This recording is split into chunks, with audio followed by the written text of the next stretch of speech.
Well, can you believe it? It has been 2 whole years, approximately, since I built this fish house. A lot has changed in the fish house, also in my own personal life. So I thought it'd be worth just having a look. How does a fish house look after 2 years of running continuously? For the most part, everything is looking pretty good. It's a little bit more cluttered in here than it used to be. I didn't actually plan this shot, but it is actually a good representation of the change in my lifestyle and probably the reason why I don't upload videos so often anymore. Firstly, I have a young child and this is her chair. As you can see, she also enjoys living the fish life. Also in this image, you can see a fluorescent jacket. That's because I've taken up driving HGVs. And you know, in this economy, you've got to keep the money flowing, and I found that is the best way to do so. However, it's a very time intensive job, which is why I upload a little bit less frequently now than I used to. That being said, the fish house is still looking pretty sweet. If you followed me throughout the last few years of my channel, you'll know the lengths I go to be as lazy as possible. And it all seems to work. This tank here, if you remember, I had a big crack in it for some reason. I think it was a temperature differential. People have pointed out the fact the stand might have warped, which is, you know, fair enough. And I repaired it. There is a video on that. I used a bit of acrylic sheeting, which I had handy, luckily, and some silicone. And what was that, 1.5 years ago? And it's still completely watertight. The seal has held, and obviously you can see there's now coralline algae and stuff growing. So thankfully I did a good job on that, and the inhabitants are pretty happy. This is one of my favourite tanks actually, even though it's not growing too much macroalgae in here. I just love the fish. Does go to show though how these lights don't do a brilliant job at growing macroalgae. The wavelength just isn't quite correct. I think it's all for corals. So if you're going to grow macroalgae, avoid this full coral spectrum because it doesn't really work. Up here we have the rest of this system. It's all connected up and it's quite nice, isn't it? It's growing pretty well. I just moved this one over today from my tub system. This is Blue Octodes because I've got a slight problem with my Blue Octodes tank. Now get out of the way, clownfish. You can see this hair algae. I'm trying to salvage it. I'm trying to not let it die out because it's quite a rare macroalgae and I don't want it just to get smothered in hair algae. But talking about hair algae, if you remember, I struggled with hair algae when these two tanks were connected, and I don't even remember how many months ago. Let's call it 6 months ago.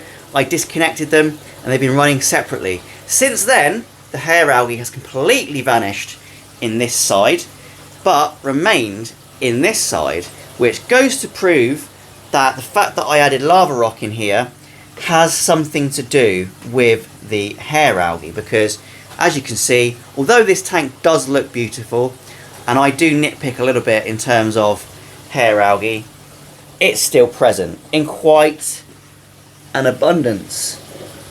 And the reason for that, I believe, is the lava rock that I used. I think it's just releasing something, probably iron or some kind of other thing that is creating the abundance of nutrient in here for the hair algae to thrive. But slowly, surely, the macroalgae is winning.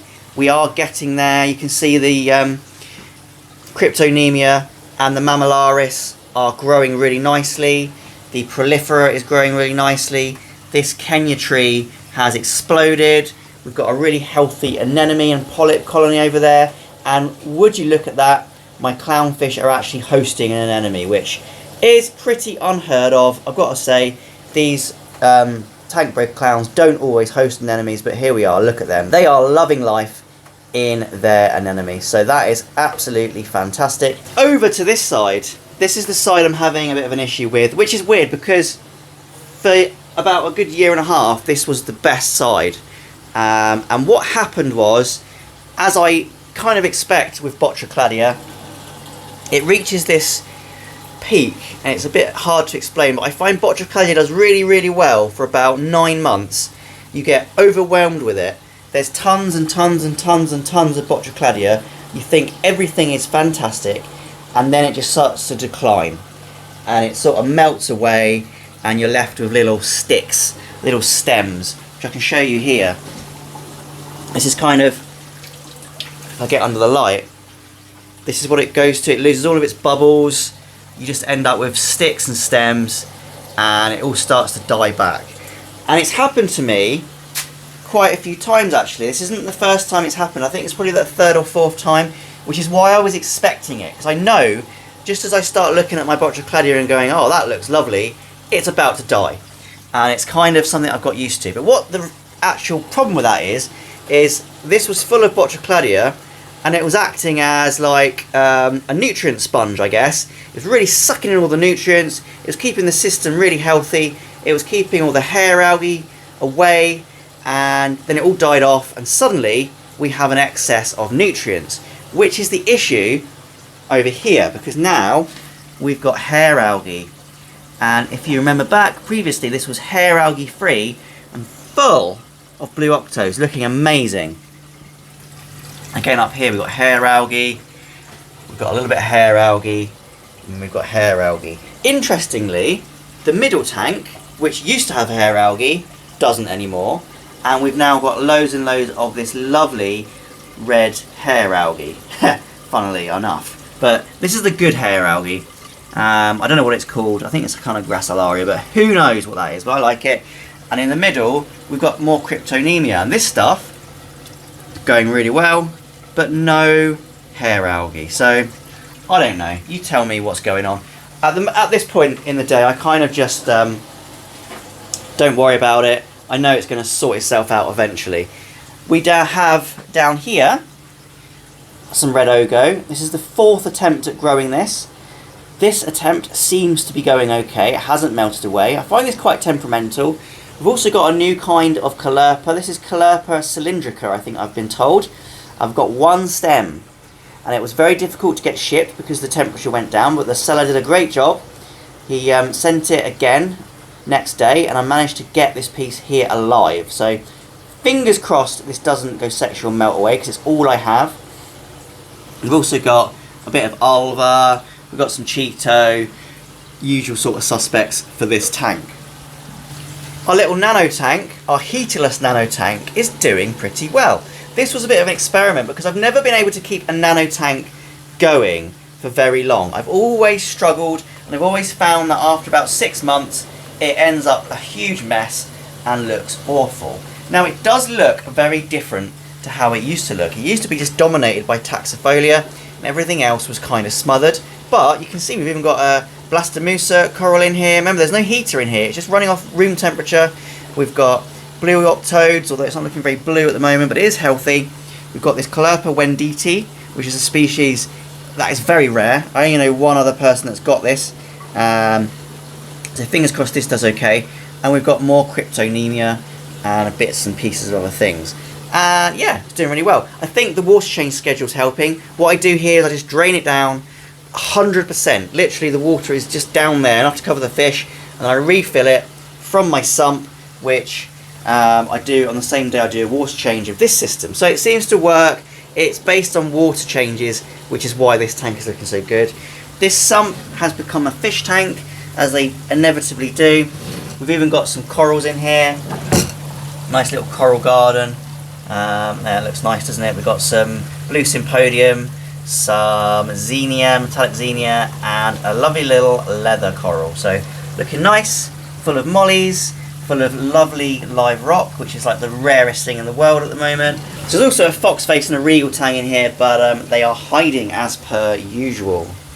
And in the corner we have my mangrove system. Now this is a surprise actually, because it's doing really well, and it does show you that you just don't need to overcomplicate keeping marine stuff. So look at this tank here. Bearing in mind that one's fallen over, but look at this tank. Okay, we've got no heater in this system at all. We've also got no filtration, so the water's quite cold. It comes in the top, gets sucked out the bottom, probably needs a bit of a fill up actually, and it just flows through. And my mangroves are happy. The Cheeto seems to be quite happy. We have got coralline algae growth. Now I'm not suggesting that you could keep marine fish in here, but what I am suggesting is that you could keep cold water marine in a system like this, which is something people don't really do. Cold water marine would be pretty cool, and all I need to do is just add a few fish in here, because I'm pretty sure that the system now is getting mature. You can see the rock in here is starting to get the indications of maturation. This is all live rock that I've taken out of other systems, so it was pretty mature when I put it in here. And we could do something with this, couldn't we? I've actually just come up with that idea. Maybe we'll look into UK native marine for in here. Get some stuff from the coastline and see, obviously, if it's legal. I need to check into the legality of that. But if it is and we can do it, then maybe we'll put some UK native species in here and they can run at a fluctuating temperature, which is obviously what they would like to do. So this fish house has definitely been a big lesson to me in patience. If you think it's taken 2 years for this tank to look vaguely decent, and it's taken a big trial and error to actually get everything right, including having those 2 tanks connected.